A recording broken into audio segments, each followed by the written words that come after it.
Marco Rubio gets straight to work at the Secretary of State Department, right at the State Department. We're going to tell you about the memo he sent to all his staffers. He got a standing ovation when he showed up at state yesterday. And Democrats are resisting the president's border policy, but it's not slowing them down. We're concentrating on the worst first. In the last 24 hours, ICE arrested over 308 serious criminals. Some of them were murderers, some of them were rapists. Plus, Trump announcing a new $500 billion investment into AI infrastructure, and the possibilities seem endless. AI can look over your genes and say what the likelihood you'll develop cancer is, what kind of cancer you'll develop. How do we prevent it before you develop it? The final hour of Fox and Friends starts right now.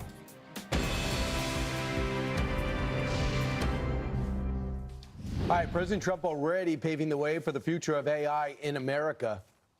Trump and tech leaders announcing a $500 billion private sector investment to build artificial intelligence data centers in the United States. Senior White House correspondent Jackie Heinrich joins us live with the details. Hey, Jackie, loving that hat. Good morning. Thanks. It's so cold out here. Good morning to you guys. President Trump called this the largest AI infrastructure project in American history. It's expected to create about 100,000 U.S. jobs. You have SoftBank, Oracle, and OpenAI investing $100 billion in this project to start, with plans to commit up to $500 billion in the next few years. The announcement comes after President Trump rolled back a Biden-era executive order imposing standards on safety and other guardrails for government use of AI. And it followed a warning from OpenAI that if the U.S. did not adjust to this new tech landscape, then China would take a leading edge. The policy white paper estimated $175 billion in global funds awaiting investment in AI projects. For the better humanity of our future, we need big capital to invest into the project. You know, we cannot do it with the small money. We have to do the big investment for the good of humanity. The first data centers under construction in Texas, as many as 20 more are expected across the U.S. The president said yesterday he would like to see federal lands opened up for data centers, something the Biden administration also supported despite putting up red tape elsewhere. While the $500 billion does not include any federal funds, Trump's stance on deregulation is also expected to generate innovation. The president called the joint venture a resounding declaration of confidence in America's potential. We're starting off with tremendous investment coming into our country at levels that nobody's really ever seen before. And they're very happy with the fact that I won the race and that they feel confident in their investments. And it's big money and high-quality people. Now, French President Emmanuel Macron is expected to invite President Trump, along with Elon Musk, to Paris next month for an AI summit, the last summit of its kind focused on enacting safety guardrails around this new technology. And at this point, it is unclear if Trump would attend. Guys. Jackie, there was not a lot of, we see this breaking technology. All of us hate cancer. But yesterday in the press corps, there was not a lot of interest, questions about that. They were focused on other things.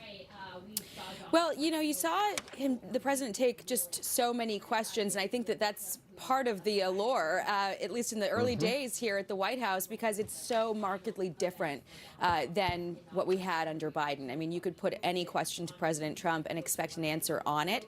At the time we got that announcement also, there were very few details about what the project would look like, and you had the leaders sort of take the lead on talking about this investment and describing it, and then the press, I think they put a couple of questions and then moved on to other topics.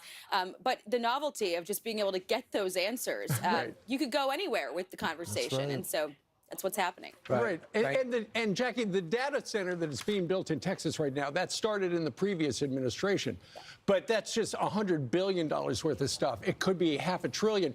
Ultimately, Sam Altman, who was one of the guys there last night with the president and also appeared on Special Report, he was brilliant in reminding the president, you really want China to beat us on this because aren't you all about America first? And the president agrees with Sam. 100%. And, you know, this technology is so far-reaching. I heard Dr. Mark Siegel last hour talking about the impacts it could have on healthcare. That's just really one segment of its use. And so when you have, you know, an authoritarian government in China basically able to do whatever it wants without having to go through Congress, without having to decide, you know, to follow any rules on it, the competition landscape is it could be a challenge if you don't keep pace. So this announcement in terms of rolling back red tape, rolling back regulation, and allowing, you know, innovation to take place will put the U.S. on, you know, equal footing at least, especially when you know that those investments are safe in a country like America, where we're going to continue to support the use of that. Thanks, Jackie. We appreciate it. Yeah, the whole thing is keep pace. We were way ahead, and now we can't even say we're ahead. But a lot of it has to do with Joe Biden's 2023 executive order signed by him to reduce the risk of artificial intelligence. They said it was like a boot on the neck of AI, and that's one of the reasons why they saw when Trump had more than a little chance to win, they decided to make a bold move and get behind him. Dr. Mark Siegel says the AI in health, well, there's no limit to what they can improve in his business. Watch. We've entered a world of personalized medicine, precision medicine, years ago, but we didn't have the tools. AI is like putting everything in hyperspeed. He talks about treating cancer. It's a personalized idea. AI can look over your genes and say what the likelihood you'll develop cancer is, what kind of cancer you'll develop. How do we prevent it before you develop it? That's what AI is. It's nothing to be afraid of. It's machine learning where it puts together data that helps the doctor solve problems. Doctors learn to take the information that AI brings them and use it, not be shy, not be defensive. It's like any other piece of equipment, and it learns from its mistakes and does more and more. Barry Ellison said it's the largest computer ever built, which will enable AI. And he says it's going to allow personalized medicine. Right. The result will be vaccines that prevent cancer, which is wonderful. He said never again will we have to run into a problem like a COVID-19, because if a handful of patients get something like COVID, then we will all know, and we won't have to wait until it becomes a pandemic. And Sam Altman said, I know a lot of people are fearful of AI. He says, but we have to put some rails on it, be responsible, build it carefully. Right. But the benefits of this tremendously outweigh the downside. David Sachs is in charge of that. He's the czar. Listen, our personal doctor, Dr. Remsen, actually already uses AI. And it's a good thing because it helps him research things. Listen, if your doctor doesn't use it, it's like, why not? Because technology. Right. Ultimately, the doctor, your personal doctor, is going to decide the course of treatment. Mm-hmm. But AI might give him an idea. Right. Hey, check this out. Brian Brimberg compared it to, he said, it's like walking through a corn maze and you don't know how to get out. Right. He said, but then AI comes in and sends you a drone and you can see the big picture. Between my Ring, that's brilliant. Right? A drone. Between my Ring and my iPhone, I don't even need a doctor. It's always talking to me, telling me, yeah, I mean, it's unbelievable. I mean, they're constantly updating me on how I'm doing. How much sleep did you get last night? All it tells me is pay attention. That's what it just said. What it said? When I don't get enough sleep, it just goes, listen, what did I tell you? Pay attention. I regret you ever telling me about this ring. It harasses me. It does. It berates me. Wait, you have one too? Yes, I have one. Right. Why? And the moment I don't put it on, the next day I put it on, it's like, hey, where you been? You need you guys need a ring like to tell you to go to bed? It's like dating. And it tells you how you slept. Like, where you been? You been on the road? You know? Dating without too long? How many drinks did you have? You know? Yeah. You didn't get enough sleep. Well, I've got a ring like this, and it also keeps me from dating. Exactly. I might as well put that one on, you know? That's good. That's good, Steve. All right. Meanwhile, it's 8:09 here in New York City. Let's go to Capitol Hill, where the president's cabinet picks continue to fight for their confirmation so they can start to advance the Trump agenda.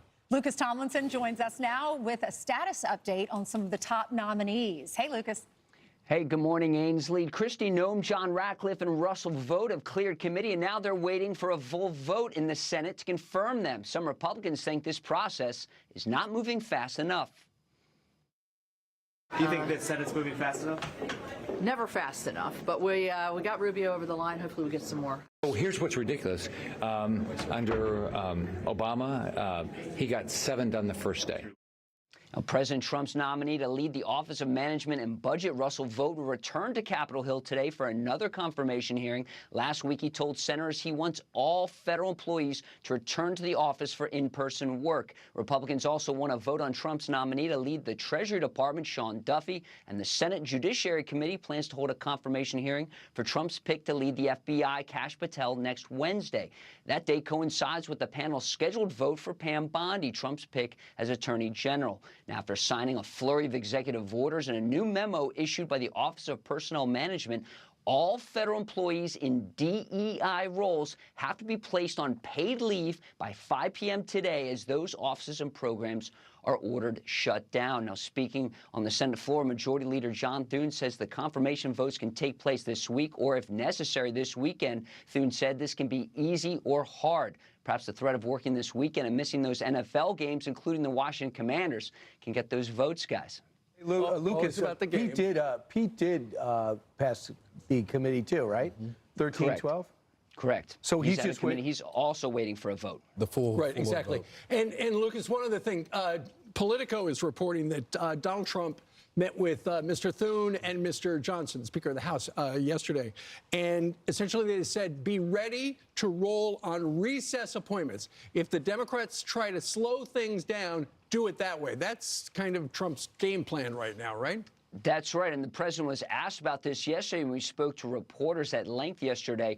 He said he doesn't want to see recess appointments, but if necessary, that's what's going to happen. Right, he's always creating leverage. Thanks, Lucas. Thanks so much. Marco Rubio came out and addressed the State Department. He is ready to go. He got 99 votes, and this is his theme. He said, shortly after taking the oath, the Secretary of State sent a cable to every U.S. diplomatic and consular post worldwide.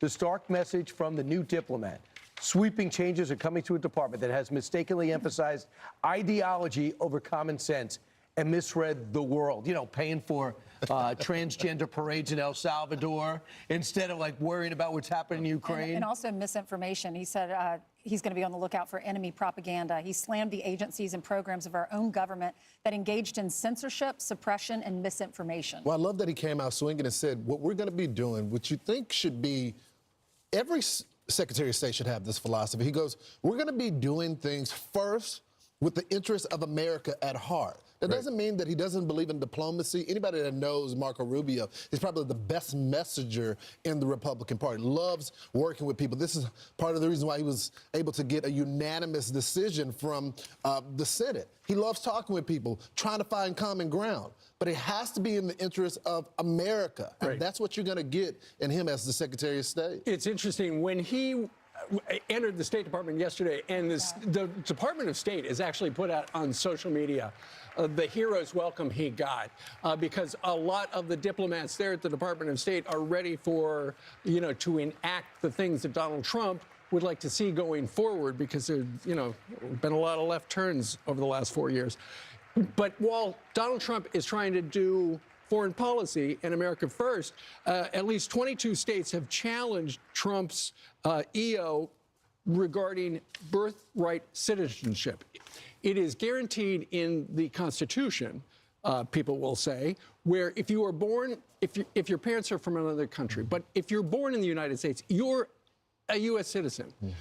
The problem is, the way it's been interpreted through the last couple of decades is the fact, okay, so this kid was born in the United States, he's an American citizen. What about the mom? Well, let's make the mom a citizen too, or the dad. And the next thing you know, they bring in the whole family. So as you can see right there are all those states, Democrat run, in the Attorney General's office, suing the president, 22. trying to slow him down. Well, there are two different lawsuits. One is 18 and one is 4, as you can see from the different colors, but they're just trying to slow down Trump. Brian, I'm happy that the debate is happening. You're a student of history, we're not lawyers, but the spirit of that law, the 14th Amendment, was for slaves. Right.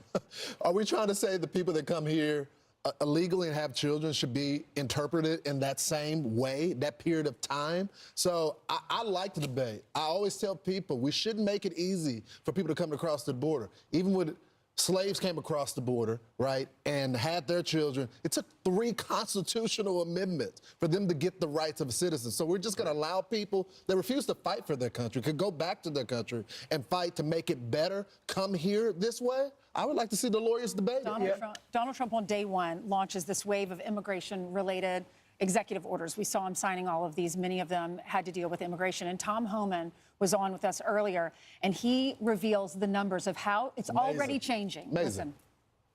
Listen.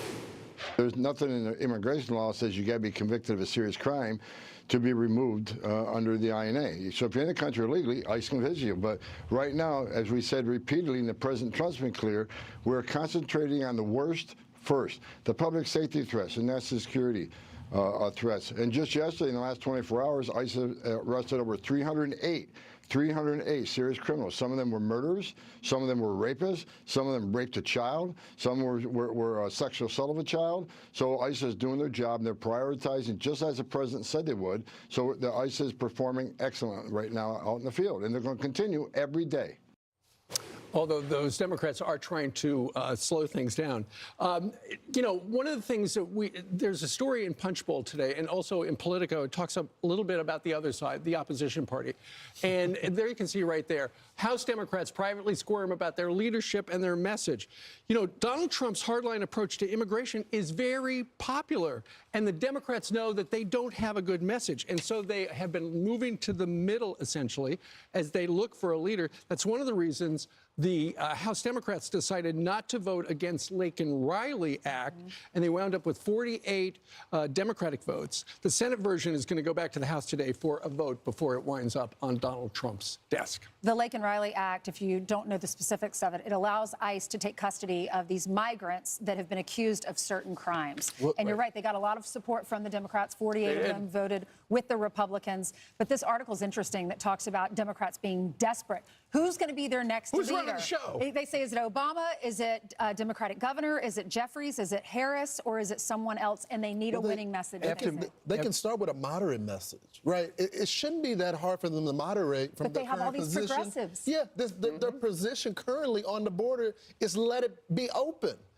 That's not a reasonable position. No. You can talk about the dreamers and all. Okay, there's a debate that could happen there, and there's some give and take. But the notion of what you guys just did over the last 4 years, letting 10 million people across, and then you tried to fudge the numbers by creating that app and say, oh, the border crossings are down because people had a concierge app on. That's been shut down. But I would also add that in this story, they say Hakeem Jeffries was on, I guess, Meet the Press. And when asked about this, said, I think Trump should just focus on the criminals. And they played it back to say that's the wrong message. He said, no, you should not be playing into the illegal immigration. You should be making him focus on the economy.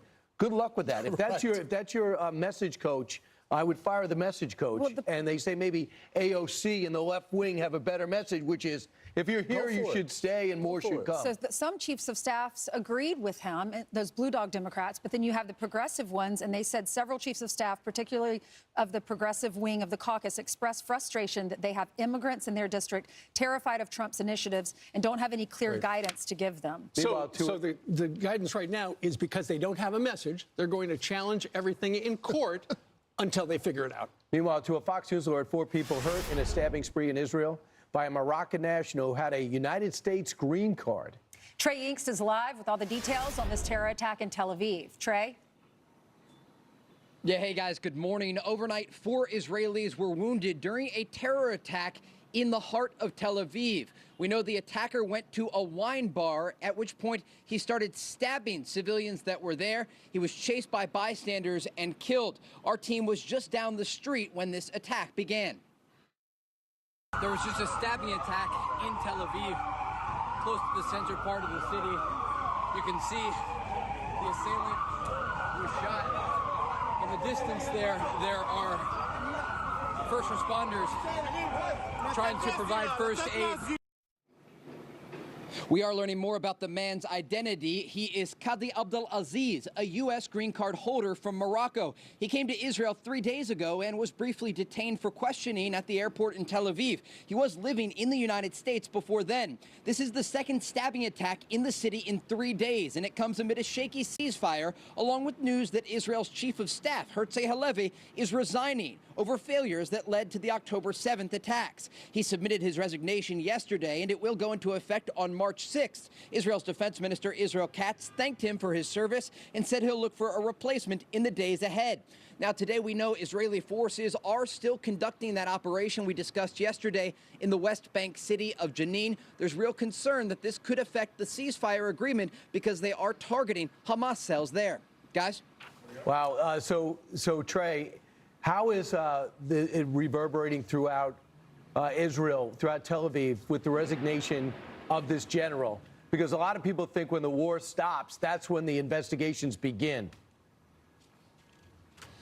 Absolutely. Public officials here in Israel for the past 15 months have been pointing fingers at each other. No one wanted to take responsibility for the clear security failures that led to the October 7th massacre, with thousands of Hamas and Islamic Jihad fighters flowing into Israel on that horrific morning. But Herzi Halevi last night in his statement said he takes responsibility. It was one of the clearest moments since this war began of an Israeli official or general taking responsibility for the failures that led to that attack. And so we do expect some other officials to come out, but also, interestingly, last night, also the resignation of the head of Southern Command, another general responsible in part for what led to that devastating day. Wow. Brian, Ainsley, Steve. Trey, thanks Lawrence. so much. Appreciate it.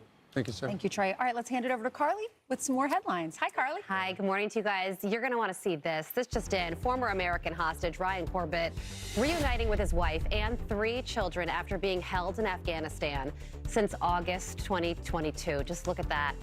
So happy right there.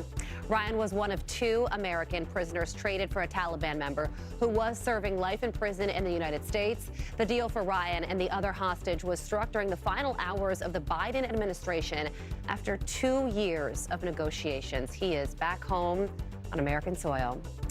And on Capitol Hill, you guys were just talking about the Lake and Riley Act. Well, the House is expected to vote on that today around 4 p.m. Eastern time. The bill that would mandate the detention of illegal immigrants charged with crimes passed the Senate on Monday, with 12 Democrats joining Republicans. Republicans have been pushing for this since 22-year-old Georgia nursing student Lake and Riley was murdered last year by an illegal from Venezuela. If approved, the law will then go to the president's desk, marking Trump's first legislative win since returning to the White House.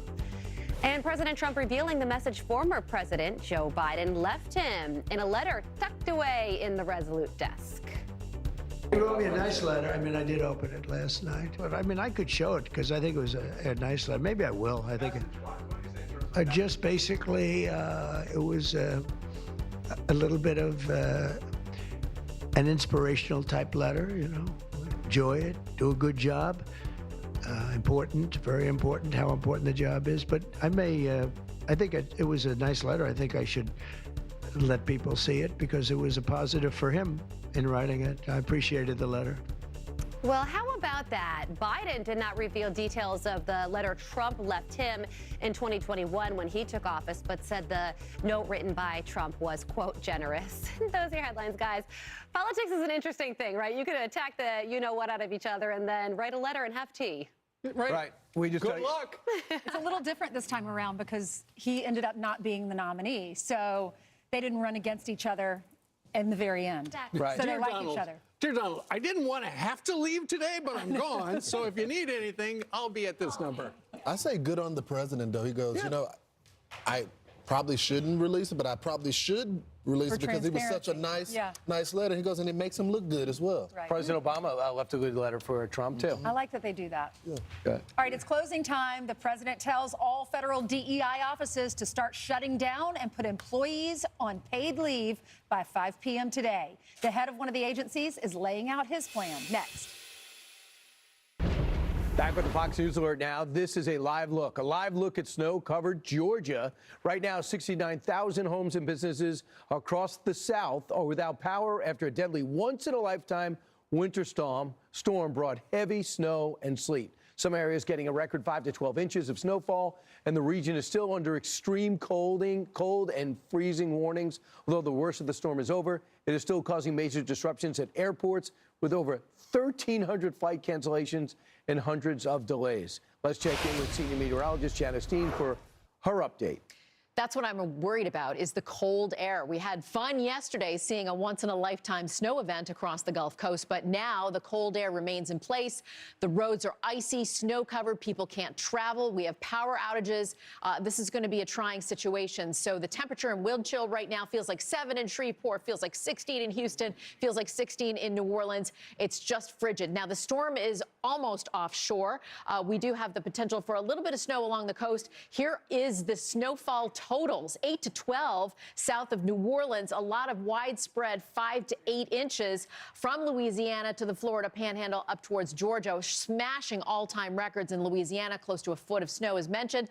All-time snowiest days, 7.5 for Mobile, Alabama, and that shatters the record back in 1881. You have to go back over 100 years here. And then Florida, 9.8 for you. That shatters the record too. That's more snow than New York City this season, so that just gives you an indication of how much snow, how historic this is. And of course, delays at the airports, that's going to continue. New Orleans for you, it's still going to remain cold as we get towards the weekend. So again, it's going to take time for things to melt. There's not a lot of snow crews out there, so we will continue to keep you up to date. One more last thing, Southern California still under fire weather warnings. We have Santa Ana winds still kicking up.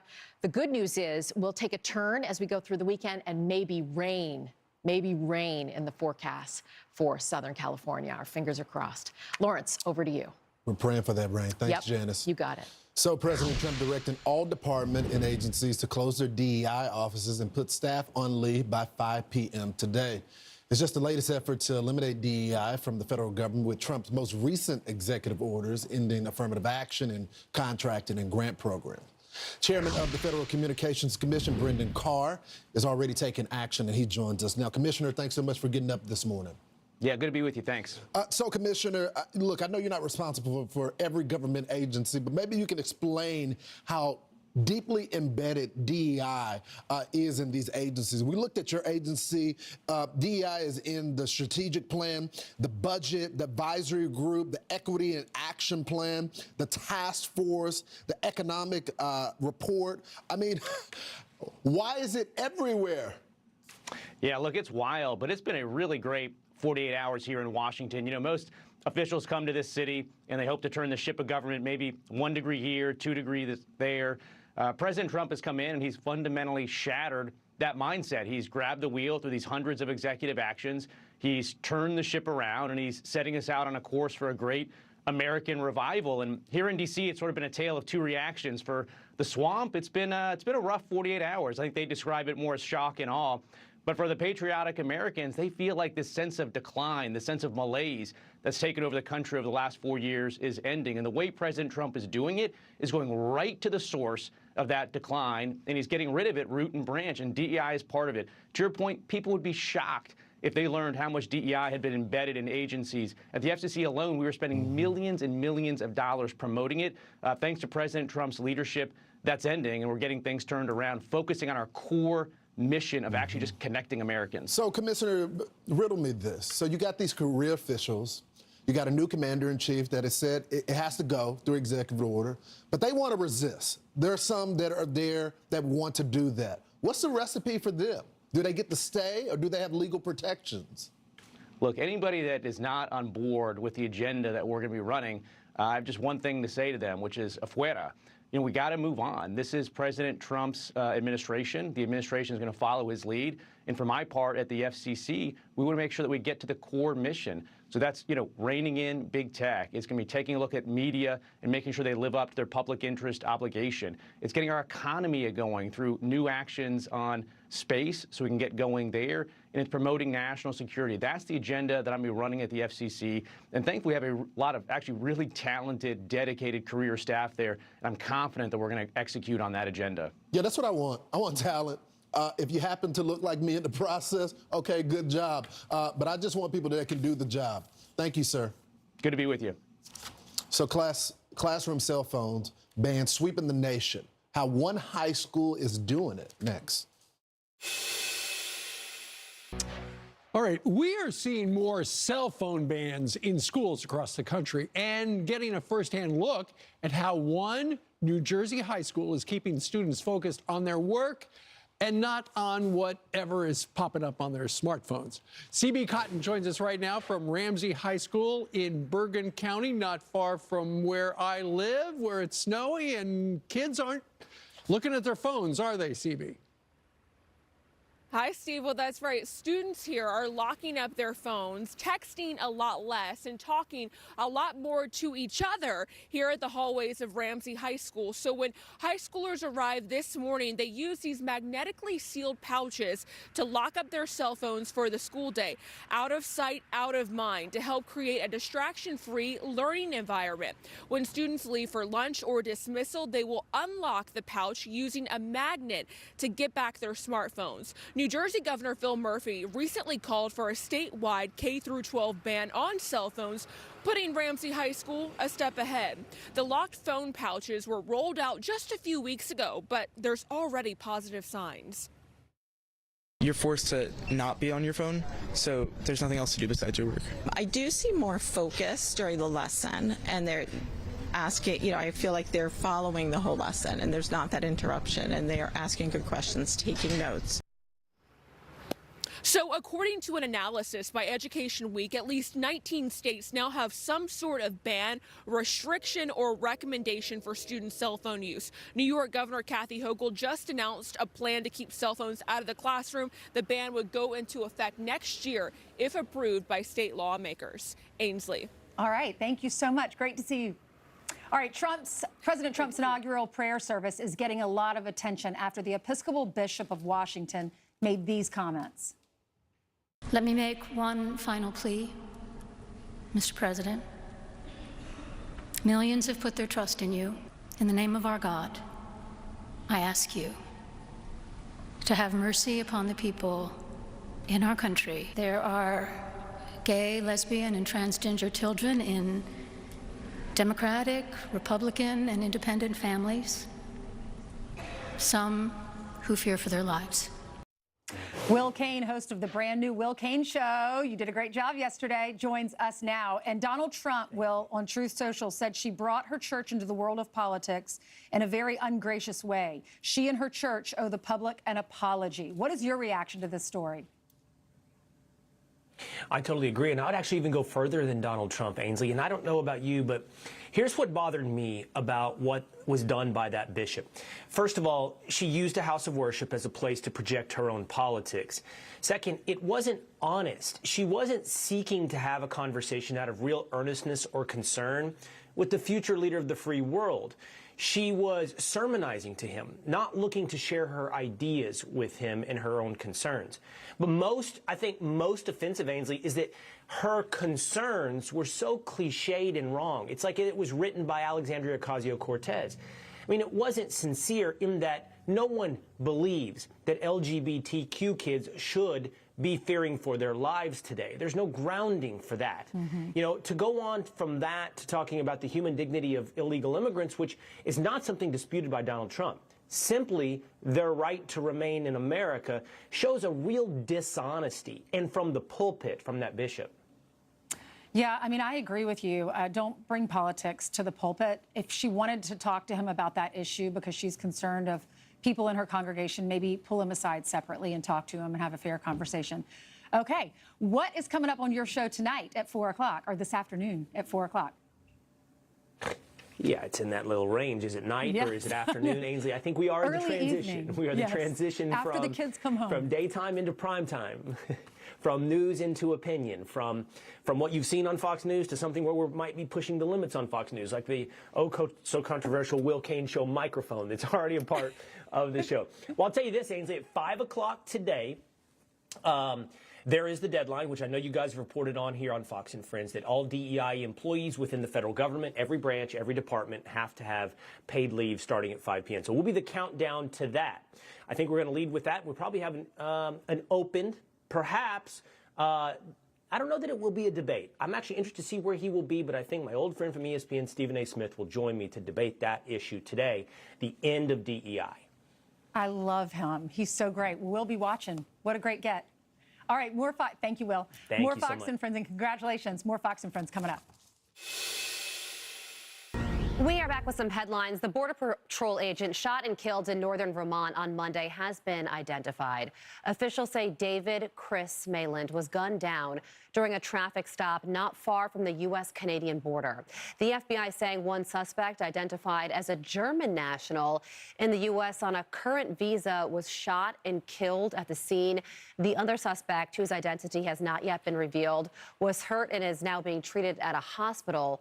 Mayland was a U.S. Air Force veteran, and he was just 44 years old.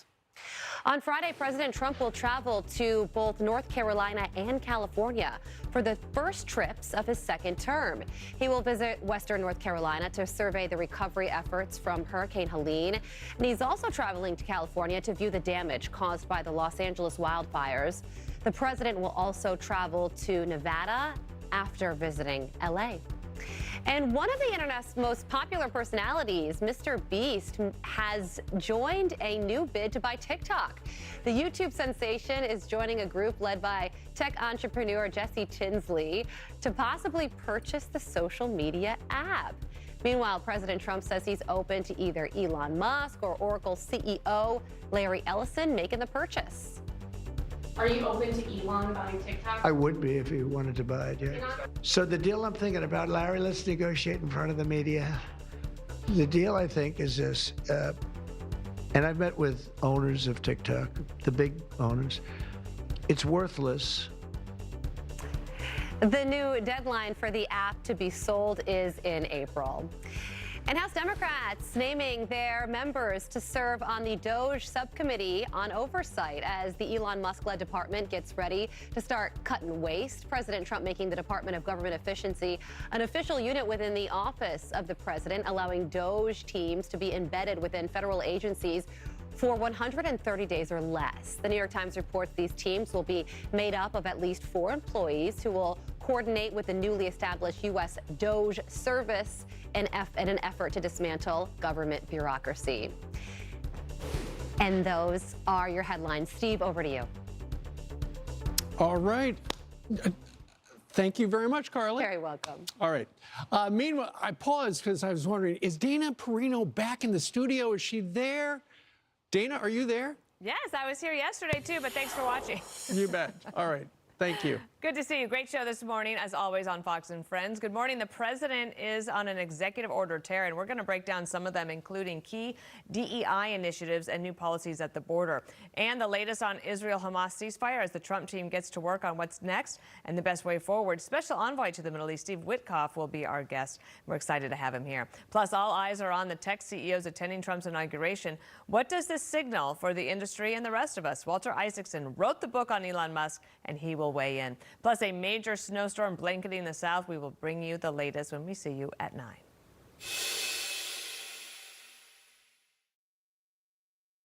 Ronald Reagan. So police are linking a group of illegal immigrants from Chile to at last month's break-in at the home of Bengals quarterback Joe Burrow while he played football. Court documents also point to gang activity across multiple states. Burrow is one of at least 6 pro athletes, all outstanding players whose homes have been broken into while they played. Host of Don't At Me on Outkick.com, Dan Dakich joins us. Dan, your thoughts about athletes, from Doncic on down being targeted while they played sports. Their schedule is known to everybody. Well, that's what I'm saying. You hit it right. Their schedule is known to everybody. You know what their salaries are. So it does make sense. They're not home. If I'm an athlete, or actually myself, when I leave, my brother-in-law comes in. He's a big old dude that likes guns. He comes into our house and kind of hangs out and fishes and does all the things. So if I'm a high-profile athlete, or really myself or you or anybody, I've had high school coaches in the inner city tell me that they had to have a off-duty cop at their house house on game night because people broke in. These gangs are smart. I had a police officer with the Indianapolis Police Department tell me that these gangs are notoriously and unexpectedly brilliant. They know who the stars are. They know what the salaries are. They know when they play, and they target these folks. And frankly, it makes sense. And I'm not even sure, because there have been some instances, Brian, where athletes have been home and they have been broken into. When you talk about making $30 million a year and you live in a mansion, people are going to target that because they want that. Athletes, coaches, public figures better get security at their house damn near 24/7. This is Biden's America, and I hope it changes and changes quickly. Let's go, Tom Homan. If they're all linked together, this is an illegal immigrant ring from Chile who are targeting American athletes, from Patrick Mahomes to Kelsey. And now we have Joe Burrows and the Timberwolves guard Mike Connolly. So if you're good, you're going to be on the target list. Dan Dakich, thanks so much. We'll make sure you check you out on Out and Out Kick. Thank you. Yeah, it's unbelievable what's been going on. And in terms of these leagues, I think the league's got to help out with security, too. Meanwhile, tonight, first interview with the president, no longer elect, President Donald J. Trump, will be with Sean Hannity tonight. It'll be from the White House, and we can't wait to see what President Trump has to say about his first hours in office, already making an impact. Meanwhile, Dana and Bill are next. You'll see me on the radio shortly at BrianKilmeade.com. Stay within yourself, America.